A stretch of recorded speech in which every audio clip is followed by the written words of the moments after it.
বিশ্ব রাজনীতির পুরো চিত্রটা যেন পাল্টে গেছে। কখনো শুল্ক নীতি তো কখনো যুদ্ধ থামানোর সেই পুরনো প্রতিশ্রুতি। মার্কিন প্রেসিডেন্ট যেন এক হাতেই নিয়ে বসেছেন পুরো বিশ্বকে। তিনি বাদ দিচ্ছেন না পশ্চিমাদের, বাদ দিচ্ছেন না মধ্যপ্রাচ্যকে, ক্ষণে ক্ষণে আবার নিয়ে বসছেন উপমহাদেশকে। নতুন করে ইরানের তেল বাণিজ্যের ওপর আবারও নিষেধাজ্ঞা দিয়েছে মার্কিন যুক্তরাষ্ট্র, কিন্তু চীনকে নিষেধাজ্ঞার আওতায় না এনে আনা হলো ইরানকে। কদিন আগে ইরান অপরিশোধিত তেল বিক্রি করেছে চীনের কাছে, আর এতেই ক্ষিপ্ত হয়েছে মার্কিন প্রেসিডেন্ট ডোনাল্ড ট্রাম্প। এমনিতেই সাম্প্রতিক উত্তেজনায় সম্পর্কের কিছুই আর অবশিষ্ট নেই যুক্তরাষ্ট্র এবং ইরানের মাঝে। তার মধ্যে এমন ঘটনায় বেশ ক্ষিপ্তই হয়েছেন ট্রাম্প। তবে মজার ব্যাপার হলো, চীনের কাছে বিক্রি করা অপরিশোধিত তেলগুলো পরিবহন করা হয়েছে যুক্তরাষ্ট্রের ট্যাঙ্কারে।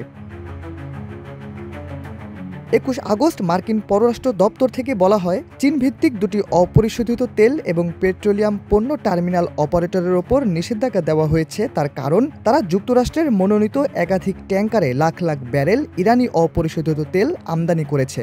কিন্তু প্রশ্ন হলো, তেল কিনল চীন, নিষেধাজ্ঞা কেন ইরানি তেল বাণিজ্যের ওপর দেয়া হলো? রাশিয়া ও ইরানের কাছ থেকে প্রায় জ্বালানি তেল কিনে থাকে চীন। তবে ইরানের কাছ থেকে কেনার ব্যাপারে বেশ গোপনীয়তা মান্য করা হয়, কেননা ইরানের তেল নেটওয়ার্কের ওপর মার্কিন নিষেধাজ্ঞা রয়েছে অনেক আগে থেকেই। এক্সট্রিম মশার কয়েল প্ল্যান্ট ফাইবার দিয়ে তৈরি, ডেঙ্গু চিকুনগুনিয়া বাহি সহ যে কোনো মশার বিরুদ্ধে দেয় এক্সট্রিম সুরক্ষা। তাছাড়া শুল্ক ইস্যুতে এখনও রাশিয়া ও চীনের প্রতি নমনীয় হতে পারেননি ট্রাম্প। তাই তো চীনকে বাণিজ্যিকভাবে পিছিয়ে দিতে ইরানের ওপর চড়াও হওয়া ছাড়া উপায় ছিল না তার, যাকে বলে এক ঢিলে দুই পাখি মারা।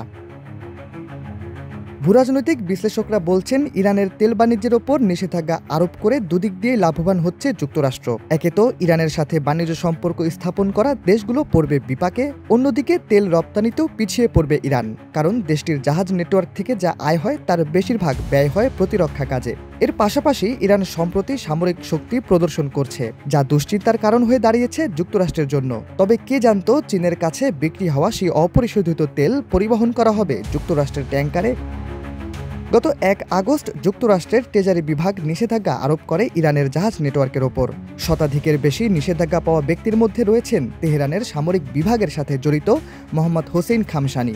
মার্কিন ট্রেজারি বিভাগ বলছে, হোসেইন খামসানি হলেন ইরানের রাষ্ট্রায়ত্ত জাহাজ নেটওয়ার্কের একজন পরিচিত ব্যক্তি। খামসানি তার ব্যক্তিগত নেটওয়ার্ককে কাজে লাগিয়ে প্রতি বছর শত শত কোটি ডলার তেহরানকে উপহার পাঠান, আর তেহরান সেগুলো ব্যয় করে সামরিক শক্তি বৃদ্ধিতে।